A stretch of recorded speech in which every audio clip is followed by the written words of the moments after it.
So I have to say, it's very, very curious the effort Russia is putting into taking over Ukraine. And I may consider this a little bit of a revision on the last video we did. The interesting thing here is that Russia is not committing the troops needed to make this a swift campaign. And the troops they are sending in, outside of the Chechens that are being unleashed, are not exactly their elite forces. Also, even more curiously, is the fact that they're not supplying their troops well enough, or the reports are that the logistics for the Russian army are not exactly going very well. And I'm thinking, well, it can't be food, because technically this has only been going for a few days, so each soldier should have enough food supply on them, you would think, to last 3 or 4 or 5 days before there becomes an issue. And once they take land, they can raid grocery stores or whatever and have whatever food they want. So that must mean it's fuel and ammunition. Well, why would that be? Russia is one of the largest oil-producing nations on the planet.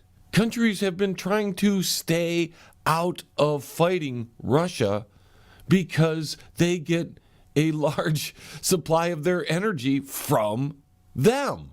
Even if they wanted to just push the Ukrainian army against the river, as I spoke about in my last video, they're not putting that effort into making that happen swiftly.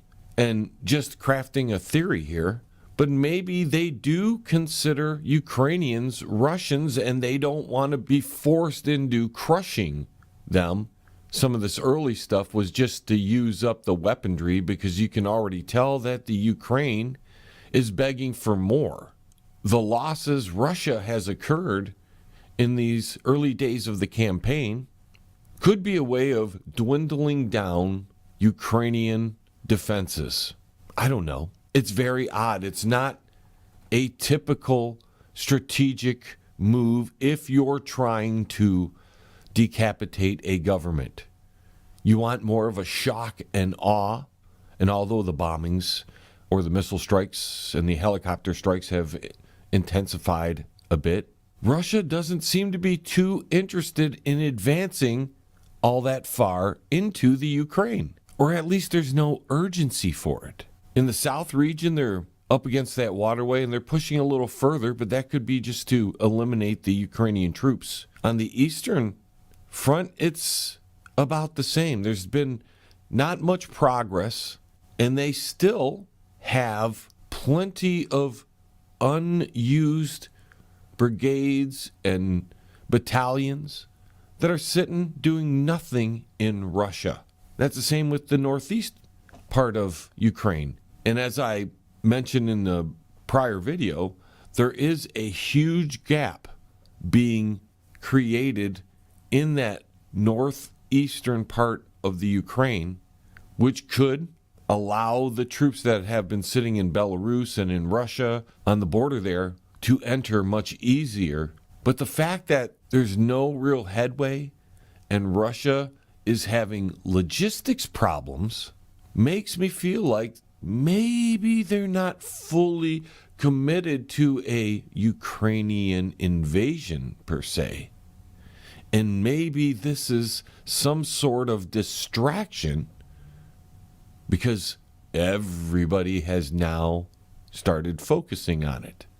It took them a few months, but until the malpractice media began to talk about it, it really didn't catch the attention of the average citizen because they're too busy doing their little things. And the malpractice media didn't tell them. But now we're in a full-blown propaganda blitz. All the major outlets, plenty of YouTubes and TikToks and Twitters are giving you the insights, and you're seeing Russian tanks burning and you're seeing Russian planes being shot down, bring this to your attention because it is a miss on a lot of people who have no insight.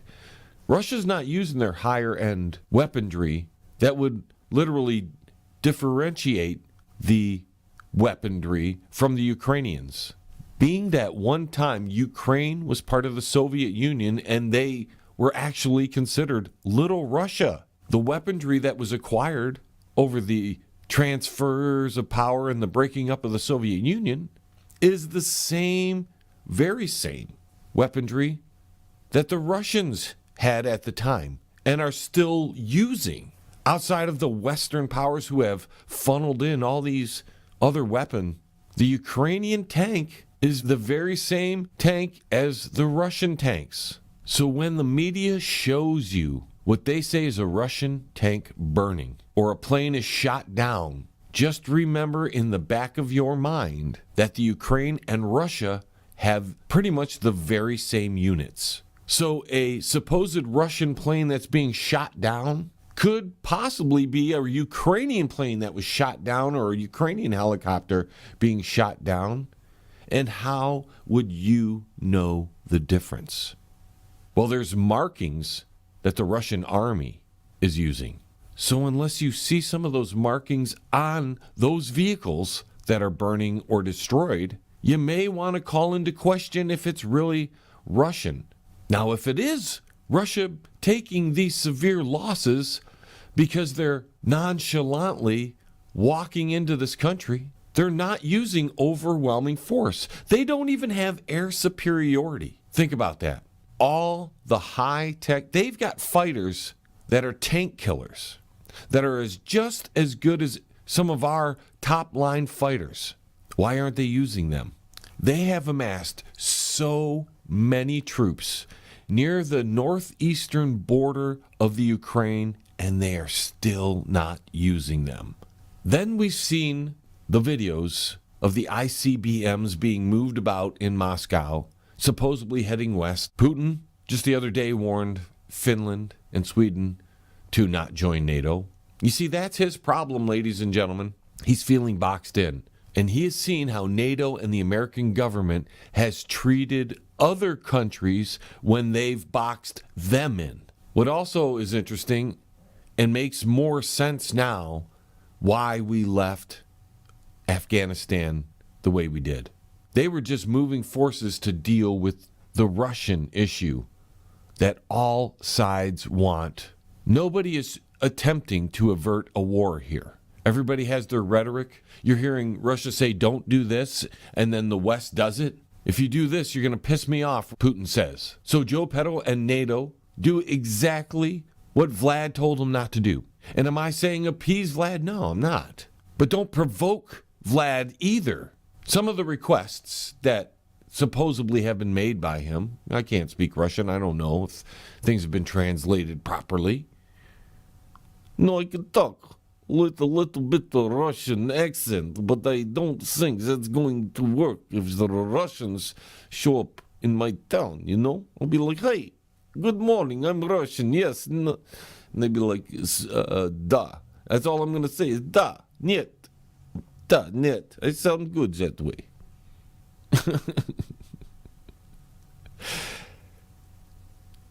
Don't be fooled by this, ladies and gentlemen.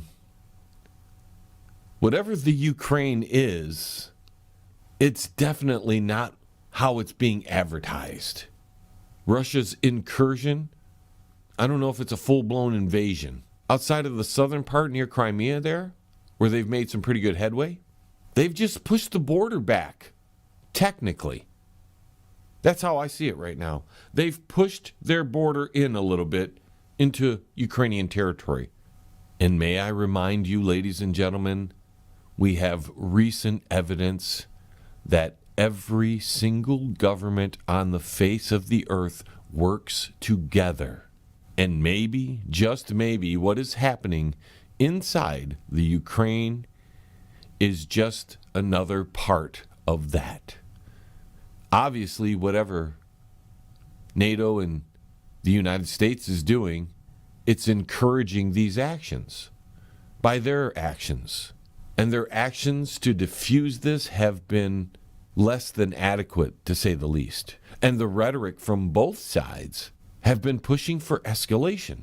Maybe, just maybe, ladies and gentlemen, we're under a massive propaganda campaign. Obviously, if Russia wanted to do something with the Ukraine, they would have cut off all their power by now.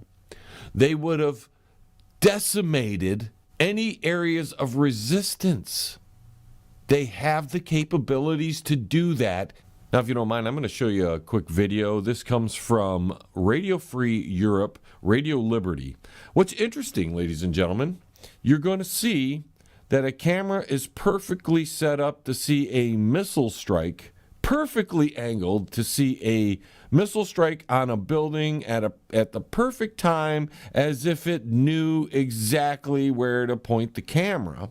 What's interesting here, ladies and gentlemen, is that building is still standing with a direct missile strike.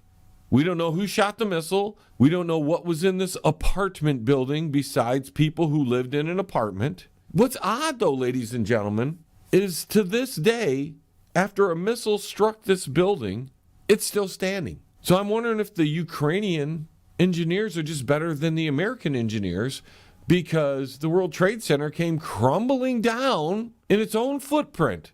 But in the Ukraine, a missile strikes an apartment building and nothing happens, even though there were structural fires and everything. But what's another thing that I wanted to bring up about this Radio Free Europe, Radio Liberty, is if you look at the video here, you will see that it is funded in whole or in part by the American government. You're telling me Radio Free Europe is funded in whole or in part by the American government? Why does the American government have a channel on YouTube called Radio Free Europe? I can see the United Kingdom, Germany, Europe, France, heck, even the Ukraine. But it's the American government producing this propaganda. So when you're seeing airstrikes, ladies and gentlemen, I'm not telling you that Russia isn't doing their thing, because there are plenty of indications that they are. And people on the ground who we don't know if they're literally working for the government or they're literal citizens. Being that Ukraine is a puppet government of the West, we've had our fingers deep inside that government at least since 2014. I don't even like using we, because I have nothing to do with the Ukraine. I'm not going to buy into the propaganda. I'm not going to support the Ukraine, and I'm not going to support Russia. Both of those governments don't care about citizens. They're giving grannies, they're giving young women who have never fought a day in their life weapons, so when the Russians come, they can get shot by the Russians because those people were firing guns at the Russians instead of evacuating those people. Now the men, whatever, keeping them in, I understand that, defending your country, but you're defending a corrupt government installed after a revolution that was funded by George Soros and helped by Obama and the lead man, Joe Petto. And then you had Orange Man providing weaponry to that country. So what's happened here, ladies and gentlemen, over at least the past decade, it's probably been much longer than that, of course, but ever since President Zero was in office, the Maidan Revolution toppled the government, which brought in this puppet regime that Biden was the lead man on.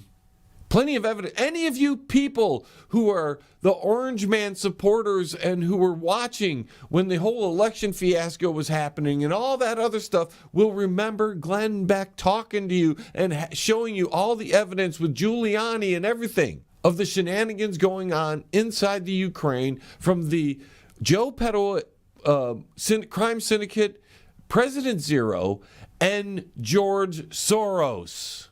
You know all this. If you forgot it, that's not my fault. Now you're supporting the Ukraine. You're supporting George Soros. You're supporting Obama. You're supporting Joe Petto. Go right ahead. I don't care who you support.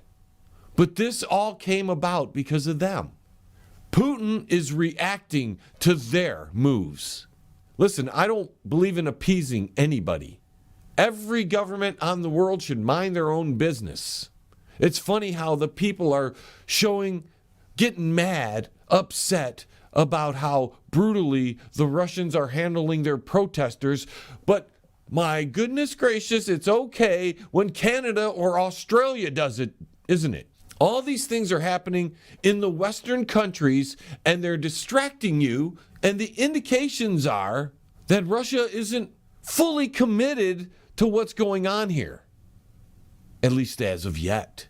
When you're holding back the majority of your forces, but I implore you, as you watch all the videos coming out from the war zone there, take in mind, unless you can prove who's shooting those weapons, who's running over the little grannies in the car, unless you can prove that yourself, realize you're being propagandized so that you will want to get involved and be like the poor Ukrainian people there, who their government is arming granny and single moms with weapons so that the trained Russian soldiers can murder them.